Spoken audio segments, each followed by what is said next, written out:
বন্যার কারণে সিলেট বিভাগ বাদে আজ শুরু হচ্ছে এইচএসসি পরীক্ষা। অংশ নেবে 14 লাখ শিক্ষার্থী। যানজট এড়াতে আগেভাগে হলে যাওয়ার পরামর্শ। একের পর এক বন্যায় নাকাল সিলেট অঞ্চল। ক্ষতির পরিমাণ হাজার কোটি টাকা।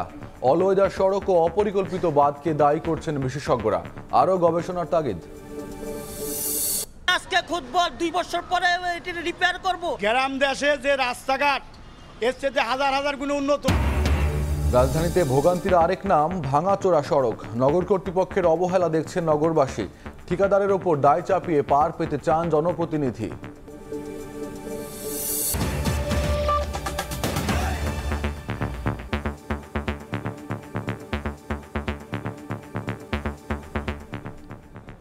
সকালের সময় সঙ্গে আছি আমি ফয়সাল আহমেদ পিয়াস। আজ থেকে শুরু হচ্ছে চলতি বছরের এইচএসসি ও সমমানের পরীক্ষা। এবার 9টি সাধারণ, মাদ্রাসা ও কারিগরি বোর্ড মিলিয়ে পরীক্ষার্থীর সংখ্যা 14,50,790 জন। বন্যার কারণে সিলেট শিক্ষা বোর্ড, সিলেট বিভাগের মাদ্রাসা ও কারিগরি বোর্ড ছাড়া সাধারণ 8টি বোর্ডের পরীক্ষা প্রকাশিত সময়সূচি অনুযায়ী যথারীতি অনুষ্ঠিত হবে। সিলেটের পরীক্ষা 9 জুলাই থেকে শুরু হবে। এবারও পুনর্বিন্যাসকৃত সংক্ষিপ্ত সিলেবাসে অনুষ্ঠিত হবে পরীক্ষা। গত বছরের তুলনায় এবার পরীক্ষার্থী বেড়েছে 91,000-এর বেশি। মোট 2,725টি কেন্দ্রে পরীক্ষা অনুষ্ঠিত হবে। অংশগ্রহণকারী শিক্ষা প্রতিষ্ঠান 9,463টি। ইতোমধ্যেই কেন্দ্রে পৌঁছে গেছে সরঞ্জামাদি, বসানো হয়েছে আসন বিন্যাস।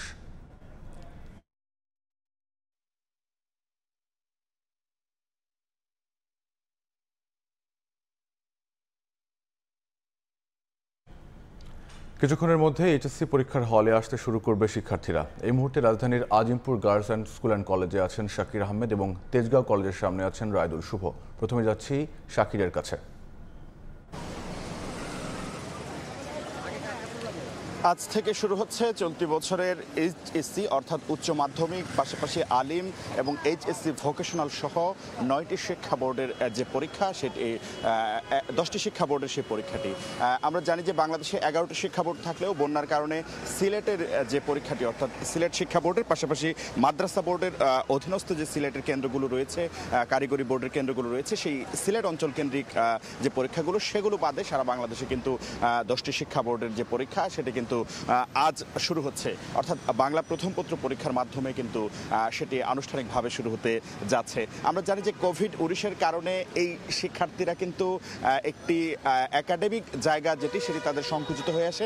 তারা 17 মাসের সময় পান। সাধারণত 2 বছর থাকলেও তারা কিন্তু 17 মাস আসলে পড়াশোনা করে অর্থাৎ একাডেমিক কার্যক্রম শেষে এই পরীক্ষায় বসছেন, যার কারণে তাদের সিলেবাস যেটি সেটিকে পুনর্বিন্যাস করা হয়েছে অর্থাৎ সংক্ষিপ্ত করা হয়েছে। এই এইচএসসি পরীক্ষায় কিন্তু সংক্ষিপ্ত সিলেবাসে আগে যেমনটি ছিল অর্থাৎ যে পূর্ণ নম্বর ছিল না এবং পূর্ণ মান ছিল না, কিন্তু এবার কিন্তু পূর্ণ নম্বর এবং পূর্ণ মান অর্থাৎ যে 100 নম্বরের পরীক্ষা পাশাপাশি 3 ঘন্টার পরীক্ষায় কিন্তু অনুষ্ঠিত হওয়ার কথা রয়েছে।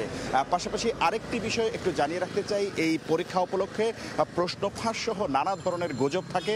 এবারও কিন্তু শিক্ষা মন্ত্রণালয় এবং শিক্ষা বোর্ডের পক্ষ থেকে সেটি কঠোরভাবে মনিটরিং করা হচ্ছে। সামাজিক যোগাযোগ মাধ্যমে এই ধরনের গুজব যদি কেউ ছড়ায় তার বিরুদ্ধে কঠোর ব্যবস্থা নেওয়ার কথা বলা হচ্ছে। পাশাপাশি বলা হচ্ছে যে প্রক্রিয়ায় প্রশ্নপত্র প্রস্তুত করা হয়, প্রণয়ন করা হয় এবং যেটি মুদ্রণ করা হয় সেভাবে কিন্তু আসলে এই প্রশ্নপত্রটি আসলে ফাঁসের কোনো ধরনের সুযোগ নেই এমনটি কিন্তু বলছেন।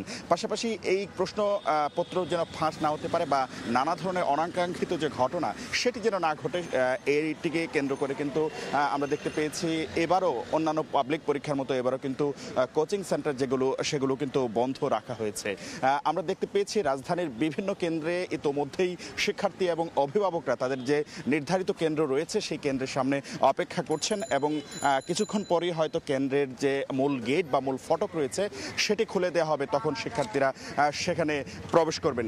এখনো পর্যন্ত কোনো ধরনের অপ্রীতিকর ঘটনার কোনো ধরনের খবর পাওয়া যায়নি। শুধু এই Azimpur girls school and college কেন্দ্রে নয়, আমরা জানি যে রাজধানী সহ সারা দেশে পরীক্ষা হচ্ছে। সে খবর জানতে রাজধানীর তেজগাঁও কলেজে যাব, সেখানে আছেন সহকর্মী রায়দুল শুভ। সকাল 10টা থেকে এই এইচএসসি পরীক্ষা শুরু হওয়ার কথা রয়েছে এবং আমরা দেখেছি যে সকাল 7টার পর থেকে কিন্তু শিক্ষার্থীরা পরীক্ষা কেন্দ্রে আসতে শুরু করেছেন। আমি এই মুহূর্তে আছি রাজধানীর তেজগাঁ কলেজের সামনে। আমরা দেখেছি যে প্রায় 7টা থেকেই শুরু করেছেন শিক্ষার্থী এবং অভিভাবকরা কেন্দ্রের সামনে আসছে, কেননা আজকে যেহেতু এইচএসসি পরীক্ষার প্রথম দিন, বাংলা পরীক্ষা হবে প্রথম দিন, যে কারণে আমরা হচ্ছে যে যারা শিক্ষার্থী রয়েছেন বা অভিভাবকের সাথে কথা বলেছি যে কিছুটা হাতে সময় নিয়েই বেরিয়েছেন। রাস্তার যানজট, পাশাপাশি আজকের আবহাওয়াটা সকাল থেকে মেঘলা থাকার কারণে হাতে কিছুটা সময় নিয়েই কিন্তু তারা বেরিয়ে পড়েছেন এবং কোনো ধরনের যানজট বা কোনো ধরনের অপ্রীতিকর পরিস্থিতি যেন না মোকাবেলা করতে হয়, যে কারণে আসলে সময়টা হাতে রেখে বেরোচ্ছে না। এবং আমরা দেখতে পাচ্ছি যে যারা শিক্ষার্থীরা আসছেন তারা কিন্তু আসলে যেহেতু হাতে 2টি ঘন্টা এখনও সময় আছে, যে কারণে শেষ সময়ের যে প্রস্তুতি বা একবার পরীক্ষার যে সিলেবাসের যে প্রশ্নটুকু আছে বা উত্তরটুকু আছে সেগুলো আসলে চোখ বুলিয়ে দিচ্ছেন এবং শিক্ষার্থী অভিভাবক দুজনের মধ্যেই কিন্তু লক্ষ্য করা যাচ্ছে যে কিছুটা আসলে চিন্তা বা নার্ভাস ভাব আমরা দেখতে পেয়েছি। তবে সব কিছু মিলিয়ে যদি বলতে চাই, সকলের মধ্যে যেহেতু 2 বছরের যে পড়াশোনা, সেই পড়াশোনার অন্তিম একটি পরীক্ষা হতে যাচ্ছে, যার পরে আসলে তারা বিশ্ববিদ্যালয়ে এই পরীক্ষা শেষ করে যারা উত্তীর্ণ হবেন তারা বিশ্ববিদ্যালয়ে পদার্পণ করবেন, যে কারণে তাদের যে আয়োজন, তাদের যে পড়াশোনার প্রস্তুতি, সবাই বলছেন যে সে সময় প্রস্তুতি বেশ ভালোই নিয়েছেন। এবারের পরীক্ষায় অংশগ্রহণ করে আশামূলক তাদের যে কাঙ্ক্ষিত পরীক্ষাটি আজকে হচ্ছে বাংলা প্রথম পত্র, সেই পরীক্ষাটা তারা ভালোভাবেই দিতে পারবেন বলে আসলে তারা আমাদেরকে জানাচ্ছিলেন। এবং তার পাশাপাশি আমরা যে বিষয়টি দেখেছি যে এবারের কিন্তু এইচএসসি পরীক্ষাকে সামনে রেখে ডিএমপির পক্ষ থেকেও কিন্তু বেশ কিছু নির্দেশনা নেওয়া হয়েছে এবং পরীক্ষা কেন্দ্রের ঠিক 200 গজের মধ্যে সেই অভিভাবকদের আসতে নিষেধ করা হয়েছে বলে আমরা দেখতে পেয়েছি। তো সব কিছু মিলিয়ে রাজধানীর তেজগাঁ কলেজ থেকে এই ছিল আমার কাছে সবশেষ। যুক্ত ছিলাম রাজধানীর তেজগাঁও এবং আজিমপুরে। সেখান থেকে আজ শুরু হতে যাওয়া এইচএসসি পরীক্ষার সর্বশেষ খবর জানাচ্ছিলেন সহকর্মী রাইদুল শুভ এবং শাকির আহমেদ। যাচ্ছি পরের খবরে। সিলেটে চলতি মৌসুমের দ্বিতীয় দফা বন্যা পরিস্থিতির উন্নতি হওয়ার পর বের হয়ে আসছে ক্ষতচিহ্ন। বিধ্বস্ত ঘরবাড়ি, রাস্তাঘাট, মৎস্য, কৃষি, স্বাস্থ্য খাতে ক্ষতির পরিমাণ 1000 কোটি টাকা ছাড়িয়ে যাবে বলে সংশ্লিষ্টরা জানান। ইকরামুল কবিরের প্রতিবেদন, ছবি তুলেছেন নৌশাদ আহমেদ চৌধুরী। হতদরিদ্র জনগোষ্ঠীর মাথা গোজার ঠাঁই হয়েছিল সিলেটের সীমান্তবর্তী উপজেলা কোম্পানিগঞ্জের শিমুলতলার গুচ্ছ গ্রামে, কিন্তু পাহাড়ি ঢলে তছনছ করে দেয় সেই ঘরগুলো। কিভাবে বিধ্বস্ত ঘরগুলো সারিয়ে তুলবে তা জানেন না এই গ্রামের বাসিন্দারা। জেলায় বন্যায় সব মিলিয়ে 22,450টি ঘর নষ্ট হয়েছে। বাঙ্গা সব মাল চাপানা গেছে, আর কেতা বিছনা সব দেখেন ভিজা। গরু বাছুর লইয়া মানুষ বাঁচানি খুব দায়, গলা পানি এসে জায়গার মাঝে নিত্রুজি পানি তো আমরা কষ্ট করতেছি চলাফিরে। 17 জুন থেকে সপ্তাহব্যাপী বন্যা এবং এর আগে আরেক দফা বন্যায় কৃষির ক্ষতি হয়েছে 275 কোটি টাকা, মৎস্যে ক্ষতির পরিমাণ 45 কোটি টাকা। দুদফা বন্যায় নগর, আন্ত উপজেলা ও গ্রামীণ সড়কের ব্যাপক ক্ষতি হয়েছে। সড়কগুলো চলাচলে অনুপযোগী হয়ে পড়েছে। গাড়িও তুলেন না সমস্যা, এরপরে রাস্তা ভাঙ্গা, রাস্তাঘাটে চলাফেরা করতে খুব কষ্ট হয়, গাড়ি চালাইতেও কষ্ট হয়। সরকার যদি একটু পদক্ষেপ নিত, দেখতো, তাহলে অনেক ভালো হতো। বালাগঞ্জ, গোয়াইনঘাট, কানাইঘাট, জৈন্তাপুর, ফেঞ্চুগঞ্জ সহ 13 উপজেলা এবং সিলেট নগরীর সড়কের যে ক্ষতি হয়েছে তা সারিয়ে তুলতে 500 কোটি টাকার মতো লাগবে। বিভিন্নভাবে ড্যামেজ হয়েছে, কোনোটা একদম সম্পূর্ণ পাশাপাশ ভেঙে গেছে, কোনোটা আংশিক এক পাশ বসে গেছে। এমনি করে আমাদের প্রায় 242 মিটার ব্রিজ কালভার্ট ক্ষতিগ্রস্ত হয়েছে। দুদফা বন্যায় 13 উপজেলার 160 কিলোমিটার সড়ক, 243 মিটার ব্রিজ ও কালভার্ট এবং নগরীর 250 কিলোমিটার সড়কের ক্ষতি হয়েছে। দুদফার বন্যায় সিলেটের আন্ত উপজেলা সড়কগুলো ক্ষতবিক্ষত হয়ে গিয়েছে। এই সড়কগুলোর দ্রুত মেরামতের দাবি জানিয়েছেন এলাকাবাসী। সিলেট গোয়াইনঘাট সড়ক থেকে ইকরামুল কবির, সময় সংবাদ। গত কয়েক বছর ধরে একের পর এক বন্যায় নাকাল সিলেট অঞ্চল। সুনামগঞ্জের 12 উপজেলা সহ সিলেটের 6 উপজেলার নিম্নাঞ্চলের মানুষ ব্যাপক ক্ষতির মুখে পড়ছেন। এর জন্য কিশোরগঞ্জের ইটনা মিঠামইন অল ওয়েদার সড়ক এবং বিভিন্ন জেলার অপরিকল্পিত বাঁধকে দায়ী করছেন অনেকে। এ নিয়ে তোলপাড় সামাজিক যোগাযোগ মাধ্যম, এমনকি সংসদও। আমিনুল ইসলামের রিপোর্ট, ছবি তুলেছেন দিগেন সিংহ। গত কয়েক বছর ধরে প্রবল পানির স্রোত ভাসাচ্ছে সিলেট অঞ্চলের মানুষকে। ভারতের পাহাড়ে ঢল আর মুষলধারায় বৃষ্টি ডুবিয়েছে রাস্তাঘাট, ঘরবাড়ি। বারবার স্বপ্নভঙ্গ হচ্ছে এখানকার বাসিন্দাদের। এ থেকে পরিত্রাণ চান বানভাসী মানুষ। ত্রাণ আমাদেরকে হয়তো সাময়িক সময়ে আমাদেরকে দেয়, মানে কষ্ট একটু বিলীন করে, কিন্তু এটার থেকে যদি সমাধান পরিত্রাণ না পায় সুনামগঞ্জবাসী, এই বন্যার থেকে কোনোদিন রেহাই পাইত না। কেন বারবার বন্যার এই ভয়াবহ রূপ? 2020 সালের পর থেকে প্রতিবার বন্যার কারণ হিসেবে কিশোরগঞ্জের ইটনা মিঠামাইনে নির্মিত অল ওয়েদার সড়ককে দায়ী করে সামাজিক যোগাযোগ মাধ্যমে মন্তব্য করছেন নানা শ্রেণী পেশার মানুষ। বিষয়টি নিয়ে তোলপাড় জাতীয় সংসদেও। ভারত থেকে আসা পানি কোথায় কোথায় বাধা পড়ে এটা দেখতে হবে মাননীয় স্পিকার। ব্যাপারটিকে সহজেই উড়িয়ে না দেওয়ার পক্ষে স্থানীয় সরকার, প্রকৌশল অধিদপ্তরের কর্মকর্তারাও। আর বারবার বন্যার কবলে পড়ায় অল ওয়েদার সড়কের পাশাপাশি বিভিন্ন এলাকায় অপরিকল্পিত বাঁধকেও দায়ী করলেন পানি উন্নয়ন বোর্ডের এই কর্মকর্তা। পানিটা যেভাবে ডাউন স্ট্রিমে নামার কথা ঠিক সেইভাবে তারা নামতে পারে না, যার কারণে আপ স্ট্রিমে পানির পরিমাণটা ওভারফ্লো হয়ে সুনামগঞ্জের বিভিন্ন এলাকায় ঢুকে পড়ে। আমাদের এখন বন্যা হচ্ছে দেখে আমরা বিষয়টা নিয়ে ভাবতেছি, আরও অনেক বিষয় আছে যেগুলো ভাবতে হবে। যেমন আমি শুনেছি সুনামগঞ্জেও কিছু কিছু জায়গা আছে যেখানে অল ওয়েদার রুট করা হয়েছে। তবে সিলেট অঞ্চলে বন্যার জন্য ভারতে বৃষ্টিপাতের ধরন বদলে যাওয়াকে কারণ হিসেবে দেখছেন বিশেষজ্ঞরা। আর ইটনা মিঠামাইন অল ওয়েদার সড়ক নিয়ে গবেষণার তাগিদ তাদের। নতুন করে সমীক্ষা করে দেখতে হবে এটা বন্যার কারণে কতটুকু প্রভাব রাখছে। ঠিক যতটুকু প্রভাব রাখছে ঠিক ততটুক প্রভাব অপসারণ করতে হবে। চলতি বছর এ পর্যন্ত 2 দফায় সিলেট অঞ্চলের সবকটি নদ নদীর পানি বেড়ে তলিয়ে যায় বিভিন্ন এলাকা। প্রতিটি বন্যার পর ঘুরে দাঁড়ানোর চেষ্টায় সময় কাটে সিলেট অঞ্চলের সংগ্রামী মানুষের।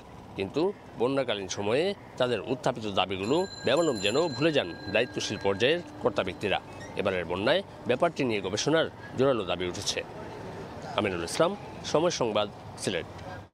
একদিকে উন্নয়নের নামে কেটে রাখা সড়ক, অন্যদিকে ভাঙাচোরা রাস্তা বছরের পর বছর সংস্কার না করায় নাকাল রাজধানীবাসী। চলতি বর্ষায় যা রূপ নিয়েছে চরমে। এমন পরিণতির জন্য সাধারণ নাগরিকেরা নগর কর্তৃপক্ষের অব্যবস্থাপনা আর অবহেলাকে দায়ী করলেও বরাবরের মতোই ঠিকাদারের ওপর দায় চাপিয়ে দেন জনপ্রতিনিধিরা। তবে এজন্য আন্তঃসংস্থার সমন্বয়হীনতাকে দায়ী করে নগরবিদরা বলছেন, সংকটের দীর্ঘস্থায়ী সমাধানে প্রয়োজন জবাবদিহিতা নিশ্চিত করা। নিজামুদ্দিন লিটনের ছবিতে রাশেদ বাপ্পির রিপোর্ট। আজকে খুঁজবো, 2 বছর পরে এটা রিপেয়ার করব।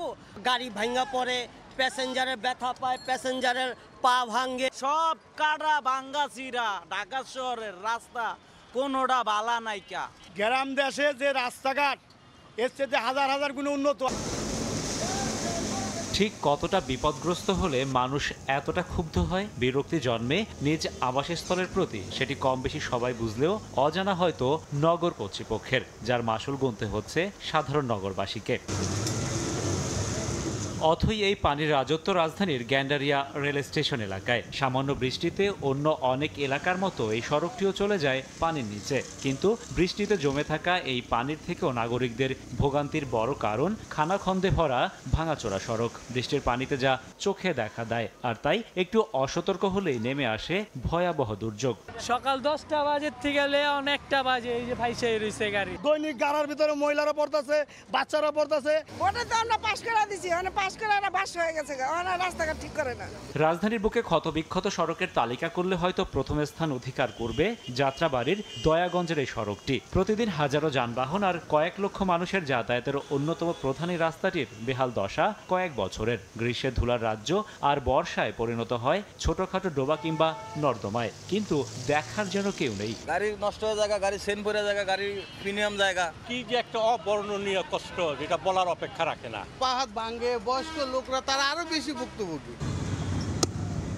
এ তো গেল আগে থেকেই কেটে রাখা কিংবা দীর্ঘদিন সংস্কারবিহীন থাকা সড়কের দুর্গতির চিত্র। কিন্তু এই ভরা বর্ষায়ও যখন নতুন করে চলে সড়ক খোঁড়াখুড়ি, তখন একে আত্মঘাতী সিদ্ধান্ত ছাড়া আর কি বা বলা যায়। আজকে ওয়াসার লাইন, কালকে পানির লাইন, প্রতিনিয়ত খোঁড়াখুড়ি থাকে। শীতকালে যেটা ঝড় বৃষ্টি হয় না, ওই সময় এগুলা করলে ভালো আর কি। এমন অব্যবস্থাপনার জন্য নগর কর্তৃপক্ষ ঠিকাদারি প্রতিষ্ঠানের অবহেলাকে দায়ী করলেও স্থানীয় সংসদ সদস্য বলছেন দায় এড়াতে পারে না সিটি কর্পোরেশন।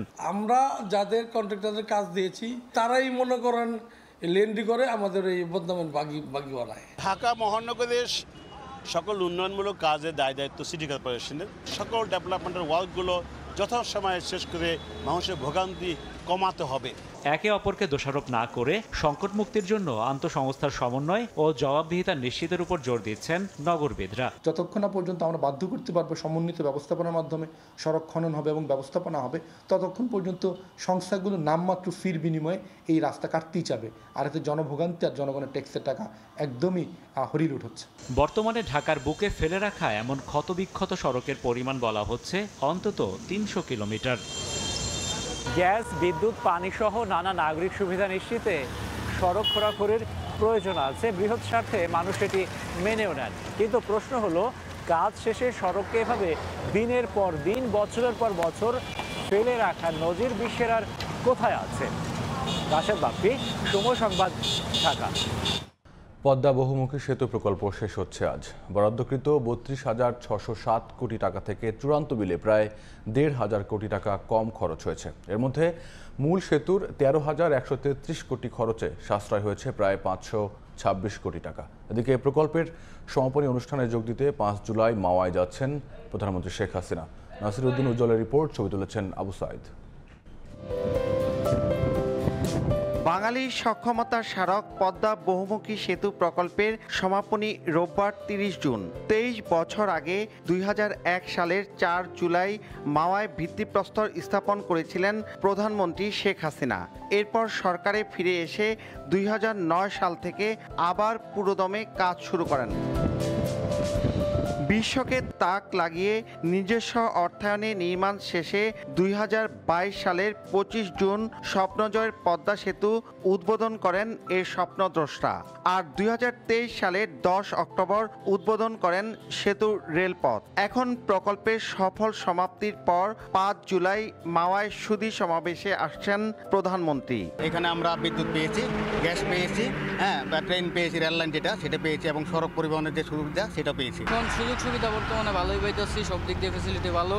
প্রধানমন্ত্রী পদ্মা সেতু নির্মাণ প্রকল্প সফলভাবে সমাপ্ত হওয়ার কারণে উনি এটা সফল সমাপ্তি ঘোষণা করতে যাচ্ছেন মাঠে এসে মাওয়া প্রান্তে। 13,659 কোটির সবশেষ বরাদ্দের বিপরীতে মূল সেতুতে খরচ হয়েছে 13,133 কোটি, সাশ্রয় 526 কোটি। সব মিলিয়ে 32,605 কোটি 52 লাখ টাকার বরাদ্দের বিপরীতে খরচ হয়েছে 30,990 কোটি 79 লাখ টাকা।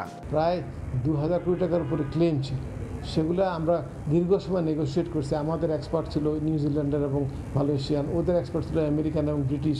তারা অনেকবার ট্রু ইনফরমেশন করছে। 2022 সালের 26 জুন থেকে চালু হওয়া পদ্মা সেতুর রাজস্ব আদায় 1700 কোটি টাকা ছুঁই করছে। প্রকল্প শেষ হওয়ার আগেই 100 কোটিরও বেশি যান পারাপার হয়েছে এই সেতু দিয়ে, যার সুফল মিলেছে 2 বছর ধরে। কর্তৃপক্ষ বলছে এই সেতু আরও অন্তত 100 বছর দীর্ঘস্থায়ী হবে। মুন্সিগঞ্জের মাওয়া থেকে নাসির উদ্দিন উজ্জ্বল, সময় সংবাদ। শেরপুর থেকে ময়মনসিংহ পর্যন্ত নির্মাণ হচ্ছে নতুন একটি বিকল্প মহাসড়ক। পুরোদমে চলছে কাজ। এতে দূরত্ব কমবে 20 কিলোমিটার। মহাসড়কটি নির্মাণ হলে চরাঞ্চলবাসীর জীবন জীবিকায় আসবে নতুন গতি। সড়ক বিভাগ বলছে আগামী 2 বছরের মধ্যে মিলবে এর সুফল। শহীদুল ইসলাম হীরার তথ্য ও বাবু চক্রবর্তীর ছবিতে রিপোর্ট। মাটি ফেলা, সমান করা, পিচ ঢালাই, ছোট ছোট সেতু ও কালভার্ট নির্মাণ চলছে পুরোদমে। শ্রমিকদের কর্মযজ্ঞে এগিয়ে চলছে সড়ক নির্মাণ কাজ। শেরপুরের কানাসাখোলা থেকে ভীমগঞ্জ, নারায়ণখোলা, রামভদ্রপুর, পরাণগঞ্জ হয়ে ময়মনসিংহের রহমতপুরে মিলিত হবে এই নতুন মহাসড়ক। এতে শেরপুর থেকে ময়মনসিংহের দূরত্ব 20 কিলোমিটার কমে দাঁড়াবে 49 কিলোমিটারে। বিকল্প এই মহাসড়কে বদলে যাবে এই অঞ্চলের কয়েক লাখ মানুষের আর্থসামাজিক অবস্থা। স্থাপিত হবে ভারী ও মাঝারি শিল্প। এতে বাড়বে কর্মসংস্থান। এই রাস্তার কাজটা হলে আমাদের যাতে অনেক সুবিধা হবে, সময় কম লাগবে। মেডিকেল কলেজ ময়মনসিংহ, আমরা ওই দিক দিয়ে রুটে গেলে আমার অনেক সময় লাগতো, এদিক দিয়ে 20 কিলোমিটার রাস্তা কম। আগে যে রাস্তা দিয়ে যাইতো ওইখান থেকে 2-2.5 ঘন্টা লাগতো যাইতে, আর যানজট এই দিক দিয়ে যাইতে কোনো যানজট বলতেই নাই। রাস্তাটা যাতে সঠিকভাবে কাজ হয় এটা আমাদের দাবি। ব্রহ্মপুত্র নদের পাশের অবহেলিত চরাঞ্চলবাসীর জীবন জীবিকায় নতুন গতি আনতেই এই বিশাল কর্মযজ্ঞ। আগামী 2 বছরের মধ্যেই এর সুফল পাবেন এই অঞ্চলের মানুষ। প্রজেক্টটা টোটাল 1800 কোটি টাকা, আর শেরপুর অংশের মধ্যে আমাদের 330 কোটি টাকা রয়েছে কাজের জন্য এবং কিছু টাকা ধরা রয়েছে ল্যান্ড অ্যাকুইজিশনের জন্য। ল্যান্ড অ্যাকুইজিশনের এস্টিমেটটা ফুল পাওয়া গেলে তারপরে এখানে শেরপুরের কি ব্যয় হচ্ছে সেটা দেখা যাবে। শেরপুর থেকে ময়মনসিংহ পর্যন্ত এই মহাসড়কের দৈর্ঘ্য 44.91 কিলোমিটার, প্রস্থ 33.78 ফুট, যা নির্মাণে ব্যয় ধরা হয়েছে 1800 কোটি টাকা। সময় সংবাদ, শেরপুর। ফিরছে 3 দিন মেয়াদী মোবাইল ইন্টারনেট প্যাকেজ। ডাক ও টেলিযোগাযোগ প্রতিমন্ত্রী জানিয়েছেন, গ্রাহকপ্রিয় সব ডাটা প্যাকেজ পুনর্বহালে এরই মধ্যে বিটিআরসিকে নির্দেশ দেওয়া হয়েছে। সেই মোতাবেক কাজও শুরু করেছে বিটিআরসি। নেওয়া হচ্ছে মোবাইল অপারেটরদের মতামত। শিগগিরই আসবে এ সংক্রান্ত নির্দেশনা। শুভ খানের রিপোর্ট। গেল বছরের 15 অক্টোবর বিটিআরসির নির্দেশে 3 ও 15 দিনের ডাটা প্যাকেজ উঠিয়ে দেয় মোবাইল অপারেটররা। 7, 30 ও আনলিমিটেড এই 3 মেয়াদে 95টির পরিবর্তে প্যাকেজ সংখ্যা নামিয়ে আনা হয় 40টিতে। যদিও ওই সময় খোদ বিটিআরসির জরিপেই উঠে আসে প্রায় 70% গ্রাহক ব্যবহার করেন 3 দিনের ডাটা প্যাকেজ। তাই নতুন নির্দেশনা নিয়ে তীব্র আপত্তি তোলেন গ্রাহক ও মোবাইল অপারেটররা, যদিও তা ধোপে টেকেনি। নতুন ডাটা প্যাকেজ চালুর পর অক্টোবর থেকে জানুয়ারি টানা 4 মাসে মোবাইল ইন্টারনেট গ্রাহক কমে প্রায় 31 লাখ। 1 জিবি হলে 3 দিনে পাওয়া যেত, এখন 7 দিনের জন্য অনেক টাকা হয়ে যায় বা আমাদের কেনার মতো সামর্থ্য নেই। আগে যে পরিমাণ নেট কেনা হইতো এখন ওই পরিমাণ নেট কেনা হয় না। যতটুকু দরকার আমি সেই টাকা দিয়ে আমি কিনবো। এই বেঁধে ধরা নিয়মের মধ্যে আমরা থাকতে চাই না। কমেছে মোবাইল অপারেটরদের আয়ও। 2023 সালের দ্বিতীয় প্রান্তিক অর্থাৎ এপ্রিল ও জুন এই 3 মাসে জিপি, রবি ও বাংলা লিংকের বিকৃত সেবার আয় ছিল 7,993 কোটি টাকা, প্রবৃদ্ধির হার 7.23%। তবে চতুর্থ প্রান্তিক অর্থাৎ অক্টোবর থেকে ডিসেম্বর পর্যন্ত আয় বাড়লেও প্রবৃদ্ধির হার ছিল ঋণাত্মক 1.76%। ঋণাত্মক ধারা অব্যাহত আছে চলতি বছরেও। ম্যাক্সিমাম কাস্টমার বেসই কিন্তু 3 দিনটা প্রিফার করে এবং সেটা চলে যাওয়ার পরে কিন্তু আমাদের ইম্প্যাক্টটা বেশ বড় হয়েছে। কাস্টমারের ডিমান্ড অনুযায়ী যাতে আমরা কাস্টমারকে সার্ভিসটা দিতে পারি।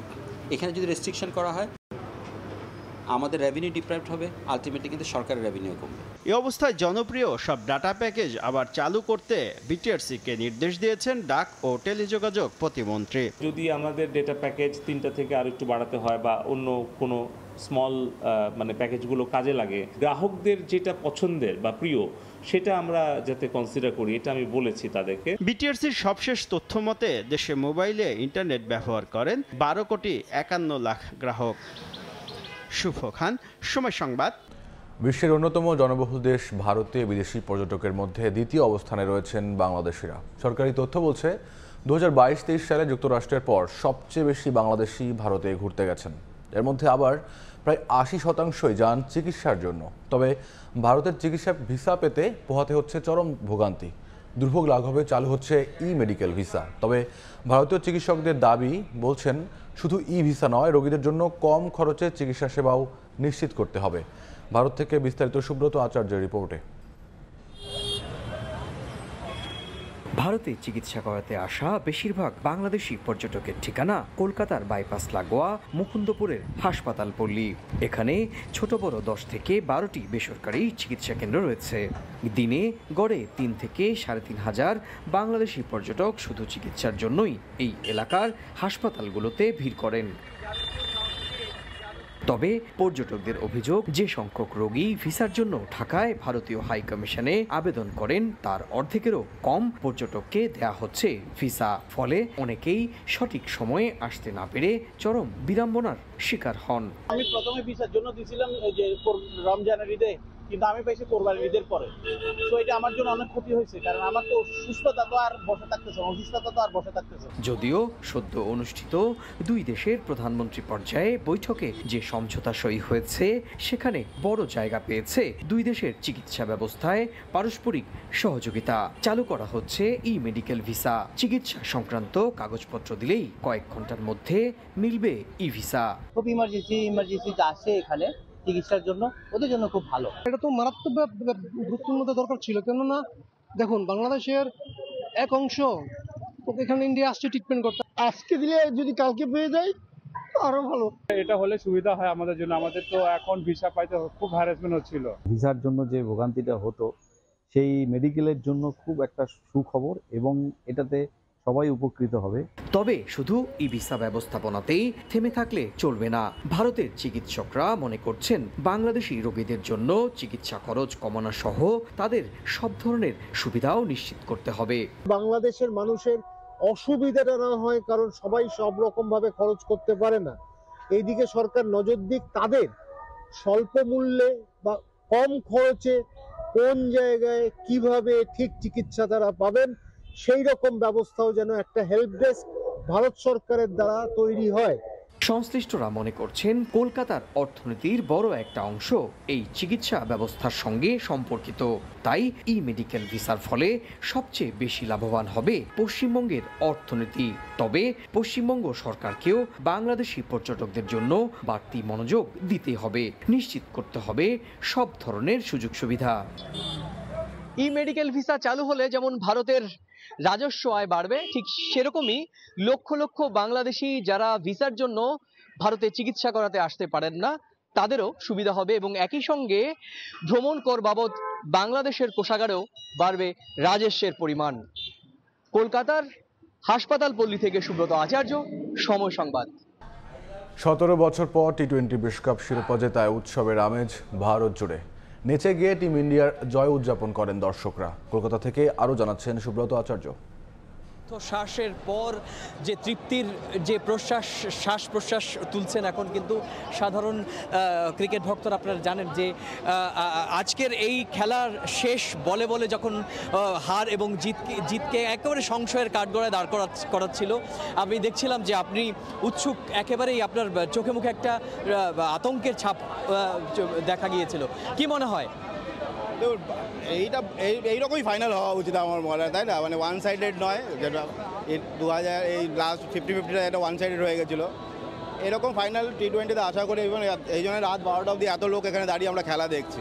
সবাই খুব ভালো, রোহিত শর্মা, বিরাট কোহলি, তার সূর্যকুমার যাদব, বুমরা, হার্দিক, রোহিত শর্মা সবাই খুব ভালো খেলেছে। শেষ বলগুলোতে যখন হচ্ছিল জয় প্রায় নিশ্চিতের কাছাকাছি আসছিল, তখন কিরম মনে হচ্ছিল?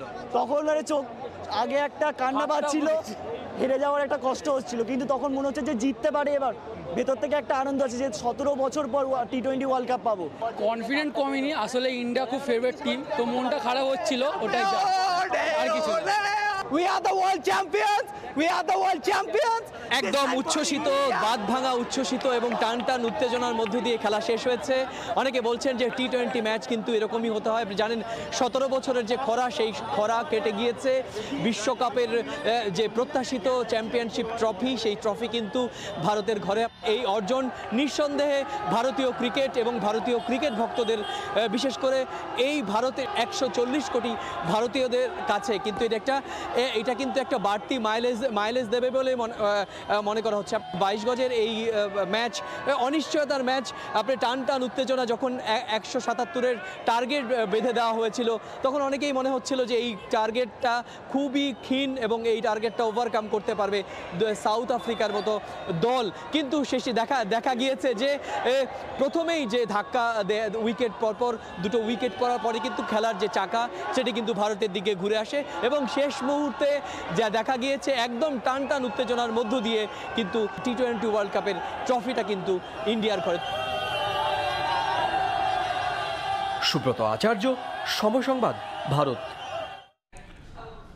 এদিকে চ্যাম্পিয়ন ভারতের ঠিক উল্টো চিত্র ফাইনাল হারা দক্ষিণ আফ্রিকায়। আইসিসি বিশ্বকাপে নিজেদের প্রথম ফাইনাল বড় পর্দায় দেখতে রাজধানীতে জড়ো হয়েছিল প্রোটিয়ার সমর্থকরা। তবে ম্যাচ শেষে ফিরতে হয় বিষণ্ণতার মন খারাপকে সঙ্গী করে। রানার্স আপ হলেও ক্রিকেটারদের পারফরমেন্সে গর্বিত দক্ষিণ আফ্রিকানরা। কেপটাউন থেকে বিস্তারিত জানাচ্ছেন মিজানুর রহমান রাসেল।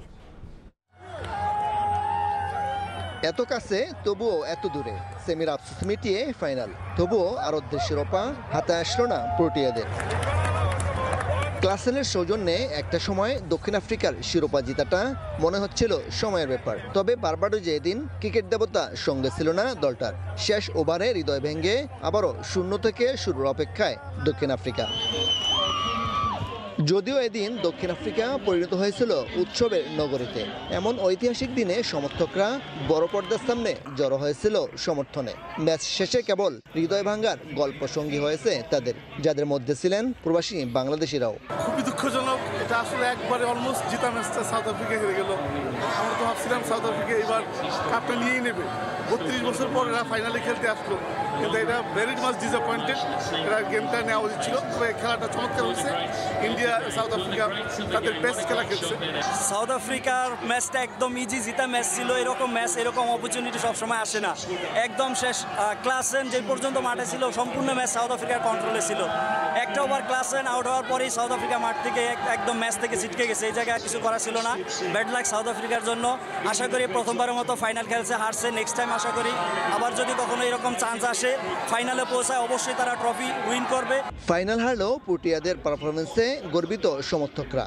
এখানকার প্রবাসী ভারতীয়দেরও প্রশংসা কুড়িয়েছেন মার্কারামের দল। South Africa, we came out to support you. We are proud of our boys. You did so well. But a big congratulations to India.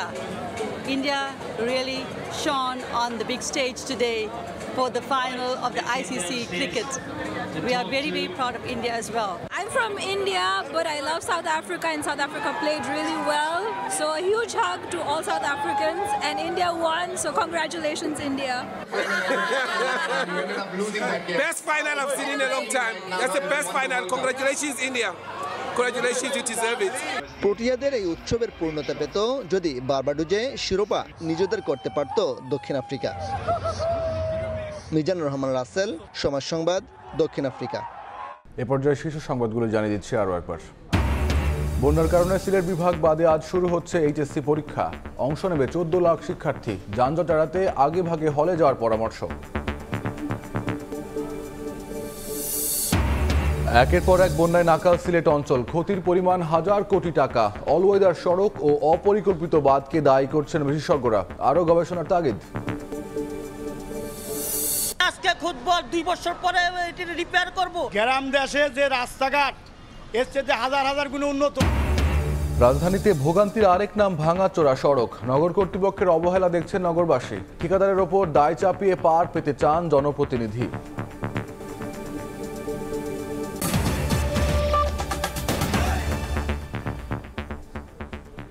এই ছিল সকালের সময়। এরপর আন্তর্জাতিক সময় নিয়ে ফিরছি কিছুক্ষণ পর। সঙ্গে থাকুন সময়ের।